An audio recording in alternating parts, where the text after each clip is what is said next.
পৈতৃক সম্পত্তির টাকা, ও তো পশ্চিমবঙ্গের জনগণের টাকা।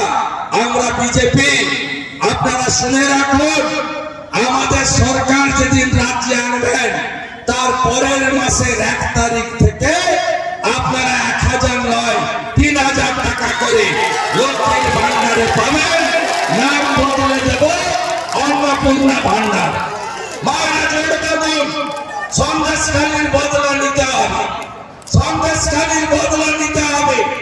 যদি মায়েদের ইজ্জত সংগ্রাম লুণ্ঠনকারী তৃণমূলকে শিক্ষা দিতে হয় আর মাঝরাতে এই নেতাদের পিঠে খাওয়া বন্ধ করতে হয়, তাহলে আগামী 7 তারিখে খগেন মুর্মুজিকে পদ্ম ফুল চিহ্নে বোতাম টিপে ভোট দিয়ে নির্বাচিত করতে হবে।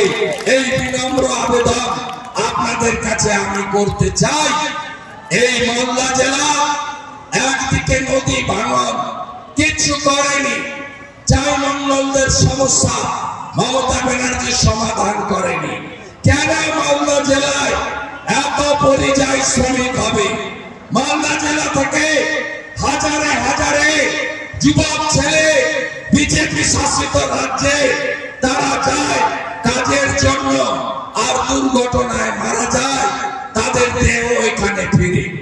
আপনাদের কাছে আমি কথা দিতে পারি যে ভারতীয় জনতা পার্টি কোন সম্প্রদায়ের বিরোধী নয়। ভারতীয় জনতা পার্টির নেতা আমাদের আদর্শ, আমাদের মার্গদর্শক নরেন্দ্র মোদীজির স্লোগান सबका साथ, सबका विकास, सबका विश्वास, सबका प्रयास।